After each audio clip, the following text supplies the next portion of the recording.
This is Kelso Sturgeon. Thank you very much for tuning in for Friday's session of Handicapping 101. A lot to talk about, but first of all, let's do a little commercial business for me. Today, or rather tonight, releasing my 25-unit American League Game of the Week. Intend to get the cash in big-time fashion. Also, using both games in the NBA tonight, one a 15-unit play, the other a 5-unit play, and I tend to go 2-0 again with my Best Bets Club, which has been consistently knocking out big money all season long. And just a reminder, you can get on board for the entire baseball season for just $179. You'll get an average of 2 picks every single day right through the final game of the World Series. Just $179. You can sign up on this site or toll free at 1-800-755-2255. And also, let's not forget, this is Kentucky Derby weekend. Tomorrow, Saturday, releasing the first 50-unit play in the NBA for the weekend, plus a 25-unit National League Game of the Year. Coming back on Sunday with another 50-unit play. You can get all these games, these NBA games, in a package. They're available on this website and toll free at 1-800-755-2255.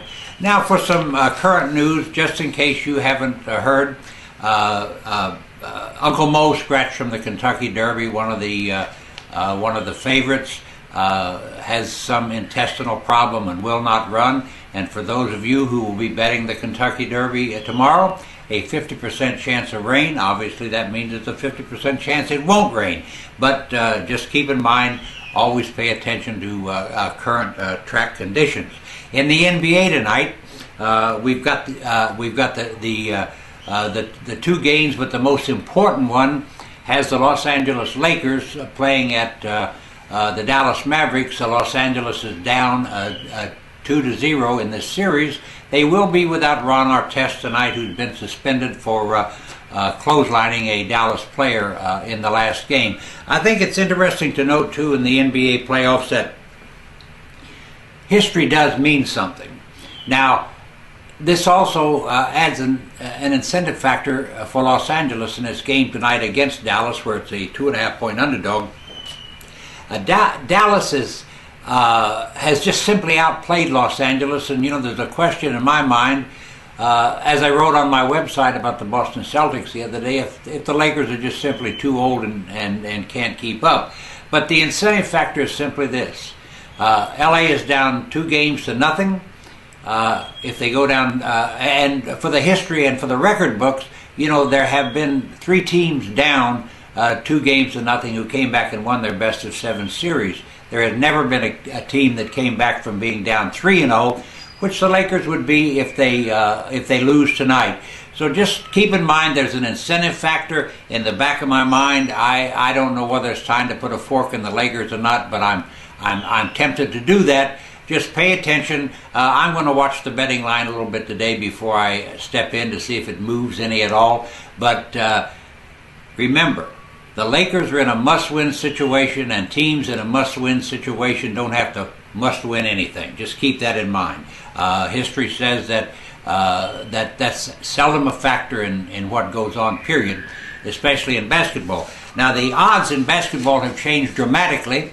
The Miami Heat, up 2-0 on Boston, are now the solid 3-2 favorites to win the NBA championship. Last week, the Lakers were on top, but that was before they went to 0-2. The Chicago Bulls are the second choice at 7-2. The Dallas Mavericks are 9-2. The Los Angeles Lakers dropped to 6-1 along with Oklahoma City.